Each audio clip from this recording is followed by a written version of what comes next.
Hello and welcome back to another FPL INKLING video. My name is Mo and today I'll be going through with you the beginner's guide to how to play the game FPL Fantasy Premier League 2021-2022 season.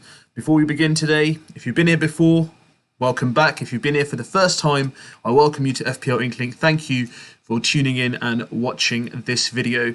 If you like the video and you like the content, hit the like button. Also, subscribe to my channel, help the channel grow, and you can get the latest notifications for my content that's being released if you hit the bell icon, and you'll be given the kind of latest notification of when I do release my content, so you guys are first to be aware and you can view immediately. So what does today consist of? What am I going to talk about? What am I going to go through with you guys? So one of the key things is always every single year we get more and more players that join the Fantasy Premier League game. They become aware of it, they hear from friends and family, they get recommended. So I'll give you an example of myself. So I joined the FPL game around 2014-2015 season. I think already half the season had gone and I was introduced to the game by one of my mates who had joined his work league, and they were playing like a mini cup or like a league within their workplace. So he kind of introduced me to the game. And this was the time where people like Steven Gerrard and Frank Lampard and Mesut Ozil and Wayne Rooney, these kind of players were still playing. So it was a good time when I did join. Obviously, I got to learn more and more. I remember in my first squad, I had Fernando Torres as my striker. So it shows you how far and how long this game has continued. And it's grown year on year. When I did join, there was about 3.5 million players worldwide. And now, last year, I think they hit over 9 million players. So is this going to be the first year when they actually cross 10 mil?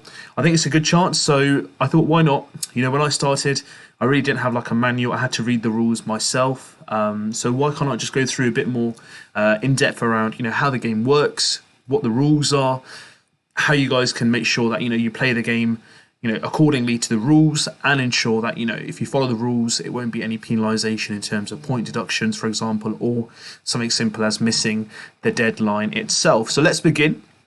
So the first thing I want to start with is your squad and how you're going to select it. So a squad of a team for Fantasy Premier League consists of a total of 15 players, and it's broken down into the following.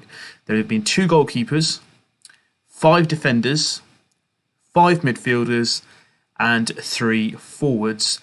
So the squad, you'll have a budget of £100 million, which you have to spread over these 15 players. The maximum you can select per team is 3 players. So for example, if you've got 3 players from Manchester City in your squad and you'd like to add another 4th player, that's not possible in the game.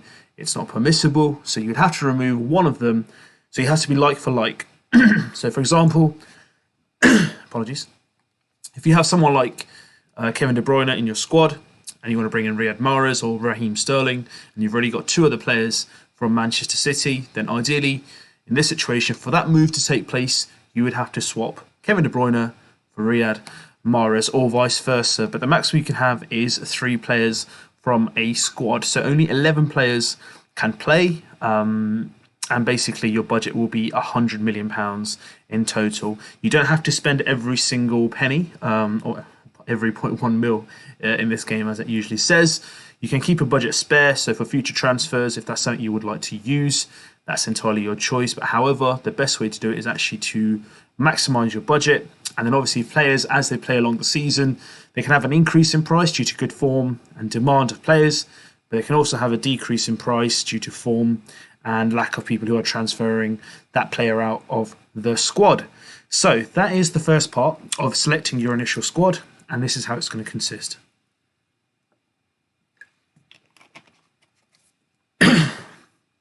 Apologies. So what in terms of you'd like to avoid in terms of how you're going to select your squad? So some of the avoidances I always say is ensure that you try not to select any centre-backs. If you do, make sure they're centre-backs which are going to be like kind of, what's the word to say, they're going to be a rewarding centre-back for you. So previous years who've really come good with the initial part of the games are someone like a Ferdinand or a Vidic.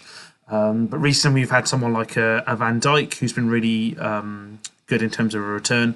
Laporte a couple of seasons ago was a really good return as a centre-back. But these are the kind of players, it's very rare to get a centre-back that will get you high amounts off points, but there is the odd one. So maybe this season Van Dijk, but otherwise I'd kind of recommend avoid centre backs and kind of like prioritise maybe wing backs. So someone like a Van Bissaka, Trent Alexander-Arnold, Luke Shaw, Tarek Lamptey, Matt Doherty when he was at Wolves, he's at Spurs now. So, these kind of players with Robertson, they will come very, very handy because A, they have the clean sheet kind of bonuses, which you get 4 points for, which we'll go through later. And in addition, they're very goal threat prone, so you can actually get points for the goals they will score. And, for a defender scoring along with a clean sheet, that's a nice haul for a game week. So that's why I always say put the preferential on the wing backs because there's more likely to get like an assist or a goal. Whereas, centre backs, yes, they are a potent threat from set pieces, but it's very rare that they will have that combination of having as many assists or goal set play involvement as a wing back would as well. Another kind of player to avoid is someone like a centre kind of like a defensive midfielder. So best example I can give you is N'Golo Kante. We all know how good he is. What an amazing footballer he is on the football pitch. And, it's an absolute privilege to watch him play on a football field. However, if you look at it from a fantasy Premier League perspective, it's not an ideal player because it's very rare. Barring that one season where he was kind of under the guidances and instructions to play further forward, and he scored, I think he was involved in about 10 to 12 goals and assists in that season. I think that was N'Golo. I think it was Conte's season. I think it was where he played further forward and he was involved. But generally, season out, he's going to cost you around 4.5 to 5.5 mil. They're not worth the price. Someone like a James Milner, Henderson, these are not the kind of players that you want to play in your fantasy Premier League team. You kind of want to stack up. So these are the avoidances, but you want to stack up on players like wingers. So someone like a Raheem Sterling, someone like a Jack Grealish, a Marcus Rashford, like a Mo Salah, Fernandes, Kevin De Bruyne. I know he's not a winger, but he plays a lot further forward and he's got an involvement in goals further up the pitch. So these are the kind of players you'd like to stock up on. And you'd also want to avoid players who rotate. So Pep Roulette is something which most people are familiar with in terms of the fantasy Premier League game itself. It's absolutely agony when a Man City team is revealed for the Premier League game because everyone's always checking who's in, who's out, are there players part of the squad for this week itself. So that is something which is kind of like one of the things you want to avoid is having a player who is a rotation player. Even players like De Bruyne last season was seen as a kind of rotation player. He was rotated in the last part of the season. But I guess that was understandable because you have players who have games week in, week out. The COVID situation didn't help. Some teams were playing 3 to 4 games over a 10-day period. So rest was key. And there's multiple competitions. So players from teams like Man City who have like such abundance of players will not be shy to kind of like, week in, week out have a change in players. So maybe kind of like focusing on players who will play more regularly for their clubs. So rather than like always focusing on Man City, as tempting as it is and, as luxurious as they seem in terms of when they play, maybe selecting someone from Liverpool because Klopp has a much smaller squad depth and he doesn't like to rotate much either. So someone like a Mo Salah, Sadio Mane will play, I think, more minutes if you look at them compared to someone like a Sterling or a Kevin De Bruyne. Spend as minimal as you can on the bench. Don't overspend on your bench. There's no point stacking up on 15 first team players. It will not be useful because there's a temptation then for you to swap or change players. And it could be, for example, someone like a Marcus Rashford. So you've got him in this week, you take him out next week and you swap him for, let's say, Son. So Son and Rashford, you alternate between the weeks. You may actually even end up just missing the points. So, from my perspective, I generally believe that always pick a strong first 11 and try to spend as minimum as you can on the bench, because what that will in essence do is allow you to kind of have more talent and a bit more of a stronger squad based on prices and the player's ability based on the fantasy game itself, on the pitch itself. And that's the aim of the game, is you won't get points from the bench. So if you've got Marcus Rashford on your bench and he gets 12 points, and you've got, Mahrez playing in your team who gets 2 points, those 18 points from Rashford are not going to be added to your score. So the best thing is just to put your focus and kind of bet on your horse and back it all the way. Do have players on the bench that, do play occasionally, the 4.5 mils, the 5 mils, who will kind of come in like around Christmas time or other competitions around February to May, when it kind of gets more frequent in terms of midweek games, with the kind of like finals coming up and the quarterfinals and the kind of like knockout stages of European and domestic cup competitions. So that's something worth bearing in mind. But there's no point of going like absolutely mad. So you don't need to pick like an Ollie Watkins on the bench and have Vardy and Kane up front. That's just, unless you're going to play all three of them in your team, there's no point keeping him on the bench. So that's just something to keep in mind. And in terms of what you should do, in my opinion as well, is when you come to managing your squad, you need to make sure that you have an even spread of your team and make sure you keep a lookout for the fixtures as well. So we'll go through it again. All your points again will be kind of the 11 players that are on the pitch. And for example, if your player doesn't play that week, so let's say you've got Harry Kane up front and he's rested or he's injured, the player on the bench, which is kind of like it goes 1, 2, 3. Let's say your first player is a like for like, so it's going to be like an Ollie Watkins, he'll come in and play. But let's say you've put someone like a defender like Wan-Bissaka. Despite it being a defender, because that's your first sub choice, Wan-Bissaka will go on, it will change your formation, and the points will go to them. Also, this is where it becomes very, very clear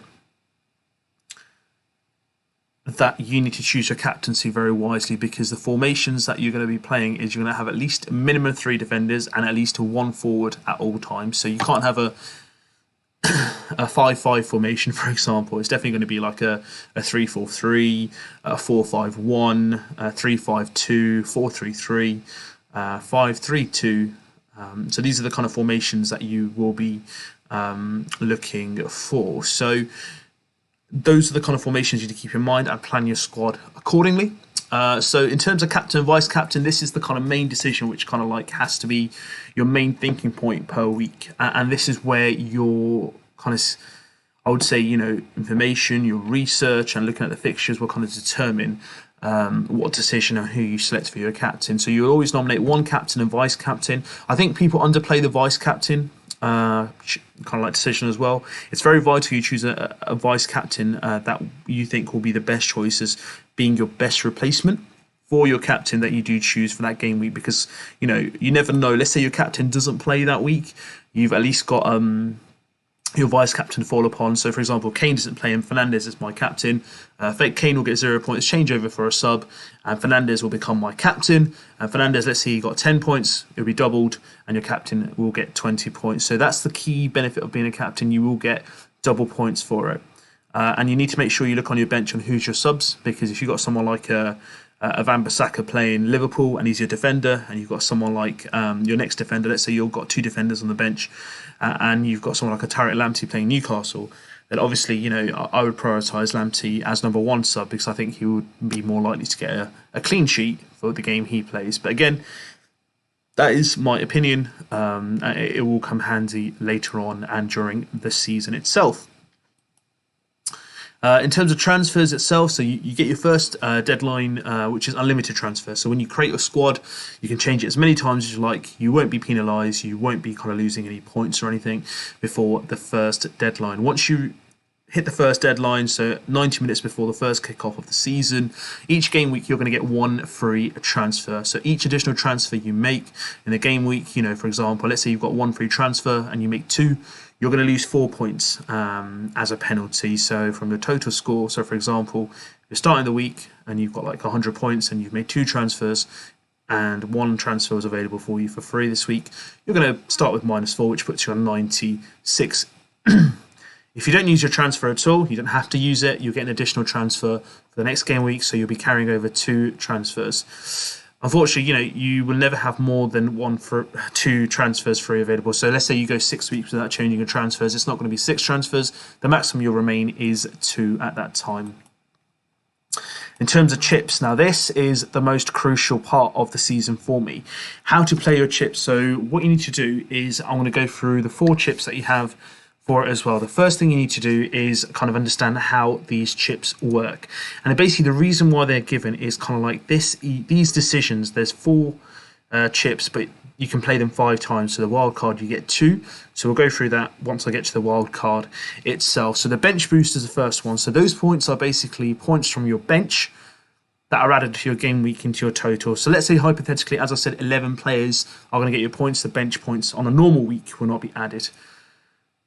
The bench boost, for example, is going to add your bench scores as well. So let's say you score 20 points over the 4 players on your bench. They're going to be added to your week's 11 players off your pitch as well. So this is why it's better to use this in the second half of the season after January. The main reason for using these chips in the second half of the season is you're more likely to have games which are double game weeks. Now, what does double game weeks mean? So basically, you can have a double game week where you can have, let's say your captain is Bruno Fernandes, and you've got Manchester United who are going to be playing Manchester City and Newcastle. So he's going to be playing. They're going to be playing 2 game weeks, so the 2 scores are going to be combined together. So let's say Fernandes scores an overall 15 points. With the double game week, you're going to add your bench boost as well to that. That makes it 30 as well. So you can see the benefit of that immediately. In terms of so you can see the 15 points on there. So let's say he gets 15 points over the 2 games. That'll be if he was captain, for example. Let's say this is a bench boost. He gets 15 points over those 2 games. It's going to be 2 points, 2 game week points he's going to be adding on itself, all right? Rather than just the 1 game week itself. So that's a real crucial thing to have if you are going to be having premium players in your squad at that moment. In regards to free hit, so free hit for me is one of the best chips. So you can make as many transfers as you like for that single game week. And at the next deadline, your squad will return to however it was. So let's say I've got a squad this week and I make 11 transfers, change the whole squad. It will only be changed as a free hit for this game week, and then they'll revert back. Again, if you've got like a game week where someone like a Manchester City are playing, no disrespect here, guys, I'm only going by what, like, in terms of like the game looks like. So let's say Manchester United, Liverpool, and Manchester City all end up playing promoted clubs in the same week. The free hit chip, what I would tend to do then is try to get as many players from those clubs on my pitch. So, for example, 3 from each club. So I'll try to get at least 9 players on my team. So basically, I would think that they would be ideal games for those players to succeed and score high points at that moment. So that's why it's quite good to have that, but it'll revert back to your original squad once that game week is over. The next chip is called a triple captain. Now, a triple captain chip is basically pretty simple. It's what it says on the tin. Your captain generally gets double points to what they get in a normal game week. However, triple captain allows your captain to get triple the points. So, for example, let's say if we use this in a double game week again, let's say Kane is your captain and he scores 10 points. It'll be tripled up to 30. And this is the benefit of having 2 games. So let's say they don't perform in 1 game. So it's not necessarily just because they have an easy fixture your player's going to perform. Let's say you're playing like an easy squad, for example. You think your player's going to score well, only gets 2 points. The max you're going to get there is 6 points as it's tripled up. So it's ideal to give yourself 2 games. So if 1 game the player does perform, your aim is to get as many as you can, at least double-digit scores. So you're looking at least 30 points from your triple captain, and that will help you get as many points as possible for that game week. The next chip is you can use twice a year. It's called a wildcard. Again, you can do as many transfers as you can for that game week, and you click your wildcard, and you won't be kind of penalised any points itself. So you'll get 2 of these a year, 1 at the start of the season, and you can use that all the way up, I think, to around December. It's the 28th of December, just before the start of the new January transfer. And then you get 1 more, which is till the end of the season. So that's something that you can use at your free will. The next part we'll look at is deadlines. So deadlines originally used to be up to 60 minutes before last season, and that's changed to 90 minutes because the season before there was some kind of unfair advantage to certain journalists, certain leakages on Twitter where they'd get the team sheets beforehand and they would leak information, giving unfair advantage to many managers who were at the ground on the game itself. So they've changed it to 90 minutes before kickoff. So, for example, if the game is on a Friday night at 8 o'clock, your deadline for the submission of the squad will be 6:30. So try to get it in nice and early. Another thing about deadlines as well is transfers can, because people go in demand for players, price rises can take place early in the week. So if you're looking to get your squads done before the deadline, do it as soon as possible. But again, if you are awaiting injury news and stuff, it is better to wait near the end of the time itself. And all the game week deadlines are listed on the fantasy page itself. We're going to move on to scoring now. So Again, this is accessible on the website as well, but for example, every 60 minutes someone plays, you'll get a point, and if you play more than 60 minutes, you'll get 2 points. So it's very annoying when someone comes off around 57, 58, 59 minutes because there's an additional point they could miss, and especially if it's a defender, then you miss 5 points in essence because there's 4 points for a clean sheet. Each goal scored by a goalkeeper or defender is 6 points. Each goal scored by a midfielder is 5 points, and each goal scored by a forward is 4 points. You've also got each assist. It's going to be 3 points by anyone. For a clean sheet by a defender or a goalkeeper, I've mentioned it's 4 points. For every 3 shots saved by a goalkeeper, it's a point. So if you've got a goalkeeper from, let's say, a squad like Brighton or someone like a Newcastle, and they play someone like Liverpool, and the goalkeeper has 9 saves, that'll be 3 bonus points that they will be getting because of the saves. For each penalty save, you'll get 5 points. For each penalty missed by a player, you lose 2 points.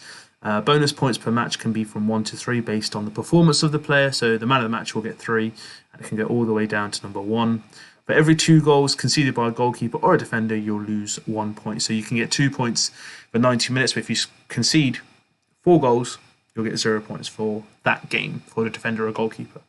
For each yellow card, you lose 1 point. For each red card, you'll lose 3 points. And for each own goal conceded or scored by a player will be -2, and that's including goalkeepers as well. Even if a player receives a red card and they continue to concede goals for their team, they'll still be penalised. And in regards to a bonus point system, it will take place based on numerics itself.